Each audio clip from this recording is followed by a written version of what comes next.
បាទជម្រាបសួរស្ដីព្រឹកថ្ងៃច័ន្ទថ្ងៃទី27ខែ10ឆ្នាំ2025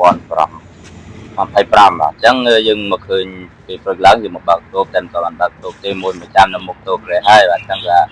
ខ្ញុំក៏បញ្ញាបញ្ញាផ្លិតយករបស់របរឡើងឡានគេដោយសារតែគេមកពីព្រលឹមគេរកចាំតាំងយូរណាស់ហើយតែខ្ញុំក៏ធ្វើតែឯងក៏មុនដំបូងមកគឺឃើញគេឈរចាំបរិម្នាក់នេះគាត់ឈរចាំខ្ញុំស្មានថាគាត់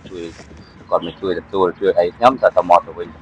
គេបានជួយទទួលផងយ៉ាងទៅខ្ញុំមិនបានថាអីទេតែគាត់គេមិនជួយគាត់ទៅខ្ញុំក៏ធ្វើតែឯងព្រោះអីហើយក្រុងហ្នឹងគឺជាក្រុងដែលមានទុកមុនស្រាលដែរត្រឹម20ក្រុងហើយខ្ញុំអាចជួយបានហើយតែធ្វើទៅក៏ចង់ទៅទេរលោកភីដែរលោកភីគាត់មិនទទួលទូរស័ព្ទទៅក៏ខ្លាចជាបញ្ញាគិតថាបញ្ញាយ៉ាងណាចាំគេអូនមកអោយព្រោះគឺជាអ្នកទិញចាស់មិនមែនអ្នកទិញថ្មីទេគេស្លាប់យកចឹងការងារនេះក៏យើងធ្វើតែសិនលេងសិនណាថារកចាំព្រោះហើយបងប្អូនគេមកតែបងប្អូនគេមកក៏ហើយមកម្នាក់ឯងតែថារកចាំហើយក៏បានទេទៅខាងលោកភីក៏ថាញ៉ើមកញ៉ាថាលុយមកបានហើយចឹងបញ្ហាទេក៏យើងផតជា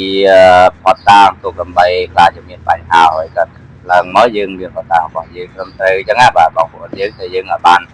យកលក់ដូរហើយក៏ទទួលលុយសុទ្ធទទួលអីទេយើងសុំចិត្តឲ្យញ៉ាលុយចូលទៅ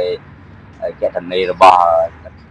លោកទីទៅបាទតែលោកទីគាត់ស្មានតែគាត់បានមកទេក៏មក8ចឹងគាត់នៅឆ្ងាយដែរគាត់រំជីតាទីមកដល់ហើយគាត់បានជាប់ផងថ្ងៃនេះយើងយូរបន្តិចព្រោះអីថ្ងៃនេះគឺជាថ្ងៃច័ន្ទថ្ងៃដែលគេថៃគេកាន់ទុកសម្ដេចយាយរបស់គេហើយគត់នៅតែបាទខ្ញុំសតចេះពីសាស្ដាច់ទេចាក៏ពួកយើងក៏មិនជាជនជាតិគេទេតែយើងក៏មាន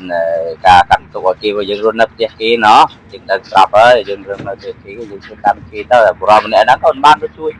បានពាក់អាវខ្មៅពីអីផងពីជនជាតិហ្នឹងដែរតែខ្ញុំក៏មិនមែនជនជាតិគេផងខ្ញុំក៏ពាក់មិនត្រឹមតែអៀនបានដែរសិនចល័តរបស់ខ្ញុំបានហើយចឹងហើយវីដេអូនេះក៏ខ្ញុំលើចិត្តគ្រប់ហើយខ្ញុំចេះរាប់ម្ដងពីរទៅវាលឿនដែរហ្នឹងទៅហើយគាត់ឈប់ឡានចិត្តដែរចឹងយើងក៏រាប់ម្ដងពីរបូកទៅដល់ថាមួយក៏គ្រប់បណ្ដោយអរគុណច្រើនសម្រាប់វីដេអូនេះសូមកុំភ្លេចតាមផងណាកด like កด Subscribe កด Share ឲ្យអ្នកមួយផងបាយបាយទៅមើលទៀតទៅ